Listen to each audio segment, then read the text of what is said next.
Hey there, in this video I'm going to share with you how we can use Helpdesk and how the whole process works if you want to use it. So in the moment when you are going to be here in Helpdesk, you're going to have kind of like this overview where you're going to find all the important things here and also the tickets. So in the moment when you're going to have the overview, you're going to have the all tickets here. For example, you can click new here and let's say exactly like product arrived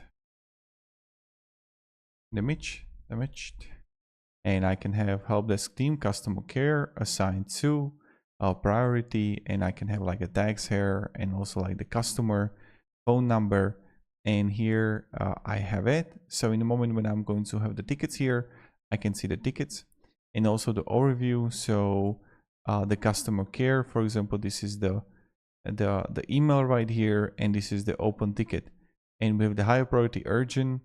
And what you can do then is that you can click on ticket, okay, and I can have like in progress. If I want, I can convert it to opportunity for the kind of like for the sales, and then like on hold, and I can have like solved, right? So in the moment when I'm going to be in tickets, I can find here the tickets, and you can choose if they want to like open or no, and you have it right here. Data stage it's solved. So that's something that you see right here. But of course, like if you would like, you can have more tickets here. And in overview here, you have the customer care, and that's where you're going to find it.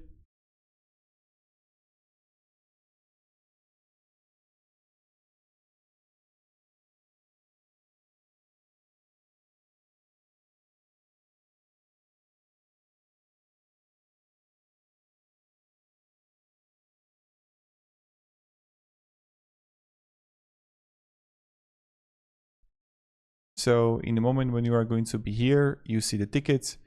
This is the kind of like the email here. Then you can have also reporting for tickets analysis, SLO status analysis. And then you can have like the configuration here for the email alias. And then that's pretty much it. So hope this video provided a little bit of value on how you can use it and how the help desk works. So thank you very much and have a great day and goodbye.